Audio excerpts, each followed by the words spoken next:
Hello friends, welcome to Vipin speak about film. നമ്മളിന്ന് സംസാരിക്കാൻ പോകുന്നത് F1 എന്ന് പറഞ്ഞ സിനിമയെക്കുറിച്ചാണ്.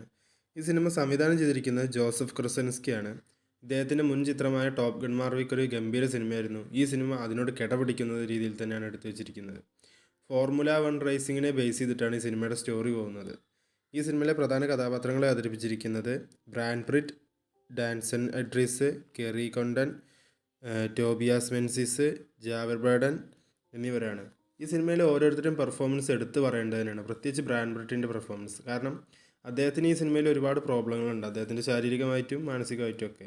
അദ്ദേഹം അതൊക്കെ തരണം ചെയ്ത് ഈ സിനിമയിൽ അദ്ദേഹത്തിന് എന്താണോ വേണ്ടത് നേടിയെടുക്കാൻ വേണ്ടിയുള്ള ശ്രമവും, ശേഷം ഈ സിനിമയിൽ ഒരാളുണ്ട്, അയാളുടെ ഒരു പാർട്ട്ണറായിട്ട് ഇതിൽ റേസിങ്ങിന് വരുന്നത്, അയാളുമായിട്ടുള്ള കുറച്ച് ക്ലാഷും അതിൽ വരുന്ന ചില ഹ്യൂമറും എല്ലാം കൊണ്ടും അദ്ദേഹത്തിൻ്റെ ലുക്കാണെങ്കിലും ശരി, ഈ പ്രായത്തിൽ അദ്ദേഹം പെർഫോമൻസിൽ ഒരു രക്ഷയില്ലായിരുന്നു.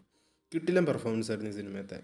പിന്നെ അടുത്തതായിട്ട് നമ്മൾ പറയുന്നത് ഡാൻസൺ എഡ്രിസിനെ കുറിച്ചാണ്. എന്താ പെർഫോമൻസ് എന്ന് പറയാൻ അങ്ങനെ അഭിനയിക്കാനാണെങ്കിലും ശരി, അതുപോലെ തന്നെ ലുക്ക് കൊണ്ടാണെങ്കിലും ശരി, അതുപോലെ ഇതിലെ ഇമോഷൻ സീക്വൻസ് ഒക്കെ ചില ക്ലൈമാക്സിലെ കുറച്ച് മൊമെൻറ്റ്സ് ഉണ്ട് പുള്ളിയുടെ. എന്ത് രസമായിട്ടാണെന്ന് അറിയാം ചെയ്ത് വെച്ചിരിക്കുന്നത്, അത് വേറെ ലെവല്. പിന്നെ എന്നെ ഇതിൽ അത്ഭുതപ്പെടുത്തിയൊരു പെർഫോമൻസ് ജാവർ ബാഡൻ്റെയാണ്. അദ്ദേഹത്തിൻ്റെ ക്യാരക്ടർ ആണെങ്കിലും ശരി, പെർഫോമൻസ് ആണെങ്കിലും ശരി, നല്ല രസമുണ്ട്. കാരണം നമ്മളൊരു ടോണി സ്റ്റാർക്ക് ലുക്കൊക്കെ ഉണ്ട് ഇതിൽ. പിന്നെ ഈ സിനിമയിൽ ഒരുപാട് ക്യാമിയോസ് ഉണ്ട്, പക്ഷേ ക്യാമിയോ ആണെന്ന് പറഞ്ഞു തീരുന്നതിന് മുമ്പേ ആ ക്യാമിയോ കഴിയും. അത്ര സെക്കൻഡുകൾ മാത്രം വരുന്ന ചില ക്യാമിയോസ്, അത് ശരിക്ക് ഫോർമുല റൈസ് കാണാൻ ഒരുപാട് സെലിബ്രിറ്റീസ് വരാറുണ്ടെന്ന് കേട്ടിട്ടുണ്ട്. അതാണ് ഈ സിനിമയിൽ ഇപ്പോൾ കാണിച്ചിരിക്കുന്നത്. പിന്നെ ബാക്കിയുള്ളവരൊക്കെ പെർഫോമൻസ് കൊണ്ട് എല്ലാവരും ടോപ്പ് നോച്ച് പെർഫോമൻസാണ്. ടെക്നിക്കൽ ടീമിനെ കുറിച്ച് പറയുകയാണെങ്കിൽ ഈ സിനിമ എഡിറ്റ് ചെയ്തിരിക്കുന്നത് സ്റ്റീഫൻ മിറോൻ എന്ന് പറഞ്ഞ ആളാണ്. ഇങ്ങനെ ഈ സിനിമ എങ്ങനെ എഡിറ്റ് ചെയ്തെന്ന് എനിക്കൊരു പിടിയില്ല. കാരണം ഇതിൽ ക്യാമറ ആംഗിളുകളാണെങ്കിലും ശരി, ഓരോ ഷോട്ട് എടുത്ത് വെച്ച രീതിയാണെങ്കിലും ശരി, ഇതൊക്കെ എങ്ങനെ എഡിറ്റ് ചെയ്ത് ഉണ്ടാക്കണം എന്നുള്ളത്, അയാളെ തല പൊളിയും എന്നുള്ള കാര്യത്തിൽ ഒരു സംശയവും വേണ്ട. അങ്ങനത്തെ ഒരു എഡിറ്റിങ് പോയിട്ടുണ്ട്. പിന്നെ മ്യൂസിക് ഹാൻസ് സിമ്മറാണ് ചെയ്തിരിക്കുന്നത്. ഒരു സിനിമയുടെ ഇമോഷൻസിനെ എത്ര കണ്ട് പുൾ ഓഫ് ചെയ്യാൻ കഴിയും അതിൻ്റെ പീക്കിലെത്തിക്കുന്ന ഒരാളാണ് ഹാൻസ് സിമ്മർ. അത് ഈ സിനിമയിൽ അദ്ദേഹം വെടുപ്പായി ചെയ്തിട്ടുണ്ട്. സൗണ്ട് ഡിസൈൻ ചെയ്തിരുന്നവർക്ക് വേറെ ലെവൽ വർക്കാണ് കേട്ടോ. ഈ സിനിമയുടെ ക്യാമറ വർക്ക് ചെയ്തിരിക്കുന്നത് കൊളിഡോ മിറാണ്ട എന്ന് പറഞ്ഞ വ്യക്തിയാണ്. അയാളുടെ ക്യാമറ വർക്കൊക്കെ എന്ന് പറഞ്ഞാൽ ഈ സിനിമയിൽ ലൈവ് ലൊക്കേഷൻസിൽ വെച്ച് ഒറിജിനലായി ഷൂട്ട് ചെയ്ത കുറേ രംഗങ്ങളുണ്ട്.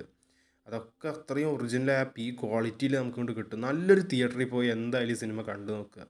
തിയേറ്റർ എക്സ്പീരിയൻസ് ആണ്. സ്റ്റോറിയെ പറ്റി പറയുകയാണെങ്കിൽ ഈ സിനിമയുടെ കഥ എഴുതിയിരിക്കുന്നത് ജോസഫ് ക്രൊസൻസ്കി ആൻഡ് ഏറൻ കൊർഗർ എന്ന് പറഞ്ഞ രണ്ടുപേരാണ്. സ്റ്റോറി ഒരു സാധാരണ ഒരു ക്ലീഷ്യ സ്റ്റോറി എന്ന് തന്നെ പറയണം. പക്ഷേ ഇതിൻ്റെ സ്ക്രീൻ പ്ലേ ഇവർ രണ്ടുപേരും കൊണ്ട് ഒരുക്കിയ രീതിയും ഈ സിനിമയ്ക്ക് കൊടുത്തിരിക്കുന്ന ഡ്യൂറേഷനും പക്കയായി വർക്കായിട്ടുണ്ട്. ഒരു സിനിമ എന്താണോ ഡിസർവ് ചെയ്യുന്നത് അത് അത്രയും സൂപ്പറായി ചെയ്തിട്ടുണ്ട്. ഇതിലെ കാറുകളാണെങ്കിലും ശരി, ഈ സിനിമയ്ക്ക് വേണ്ടി ഉപയോഗിച്ചിരിക്കുന്ന ലൊക്കേഷൻസ് ആണെങ്കിലും ശരി, ഒക്കെ വളരെ ഒറിജിനലായി ഷൂട്ട് ചെയ്ത സീക്വൻസാണ് ഈ സിനിമയുള്ളത് മുഴുവൻ.